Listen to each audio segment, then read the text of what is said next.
રહ્યા છો Vadodara 24 hours news. હું છું એન્કર અર્પિતા પટેલ. હવે જોઈએ અગત્યના સમાચાર. દિવાસાના દિવસે દશામાના પવિત્ર પર્વ દિવસે દશામાની સ્થાપના કરવામાં આવે છે. પર્વ સંદર્ભે આયરે પરિવાર દ્વારા માતાજી દશામાની મૂર્તિના ભવ્ય આગમન આયરે પરિવાર દ્વારા તેમના નિવાસ સ્થાને મા દશામાનું ભવ્ય શોભાયાત્રાનું આયોજન કરવામાં આવ્યું હતું.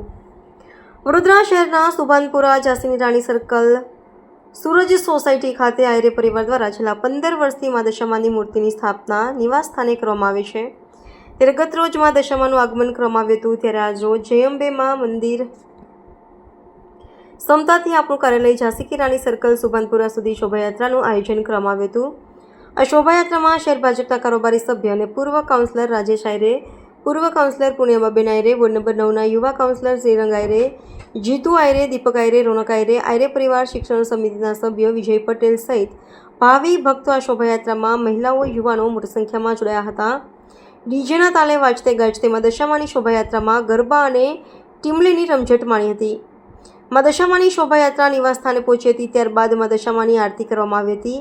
આજે મા દશાની મૂર્તિની સ્થાપના કર્યા બાદ 10 દિવસ સુધી પૂજા અર્ચના કરવામાં આવશે.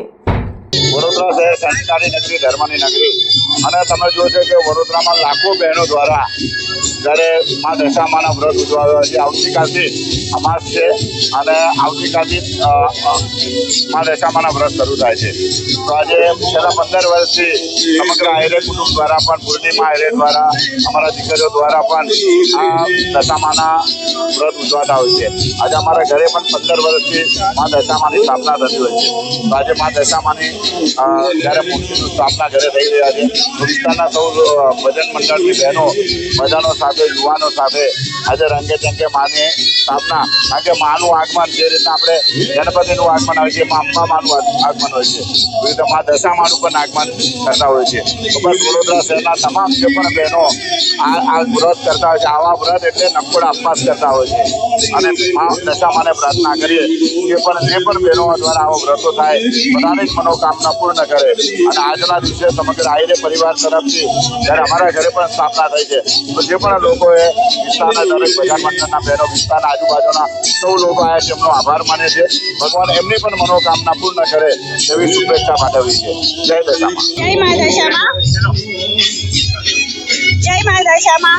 આજે તમે જોઈ રહ્યા છો કે આજે અષાઢ મહિનાનો છે, આજે છેલ્લો દિવસ છે. એટલે અષાઢ એટલે મા દશામાનો આવવાનો દિવસ. અમાસ એટલે કાલે મા દશામા પધારવાના છે, અને આજે અમે મા દશામાનું આગમન કર્યું છે. જેવી રીતે તમે જુઓ છો કે આપણે જે નવરાત્રમાં મા અંબેમાનું આગમન કરીએ છીએ, જેવી રીતે ગણપતિનું આપણે આગમન કરીએ છીએ, જેવી રીતે જન્માષ્ટમીમાં આપણે સૌ બાળકો જેવી મટકી ફોડે છે, એ લોકોનું આપણે સ્વાગત આગમન એમનું લોકોનું કરીએ છીએ. આજે મારી મારી દશામાનું આજે આગમન થઈ રહ્યું છે, અને આજે જે આગમન થઈ રહ્યું છે એમાં મારો જે હર્ષ ઉલ્લાસ, મારો આનંદ એટલો છે કે મા મારા ઘરે આજે પધારે છે. હું 10 દિવસ મારી સેવા કરીશ, અને આજે હું 15 વર્ષથી મા દશામાના નકોડા અપવાસ કરું છું. મા દશામા સૌની મનોકામના પૂર્ણ કરે. આજે તમે જોવો છો કે આજે હર વિસ્તારની બહેનો જે હર ઉલ્લાસથી મા દશામાના સ્વાગત માટે, એમના આગમન માટે સૌ બહેનો અહીંયા આવી છે, અને એમનું સ્વાગત માટે એટલા આતુરતાથી બહેનો એટલા આનંદમાં અને ઉત્સાહમાં ગરબા રમી રહી છે કે મા દશામાં આપણા ઘરે પધારે છે. એમનું વાસ્તુ શાસ્ત્રે માનું આજે સ્વાગત. આજે હરેક નગરજનો મા દશામાની, આજે તમે જોવો છો નગરોમાં મા દશામાની જય જયકાર બોલાવે છે. આજે મા દશામાં સૌ ઘરોઘર મા દશામાં બેસે અને સૌની મનોકામના પૂર્ણ કરશે.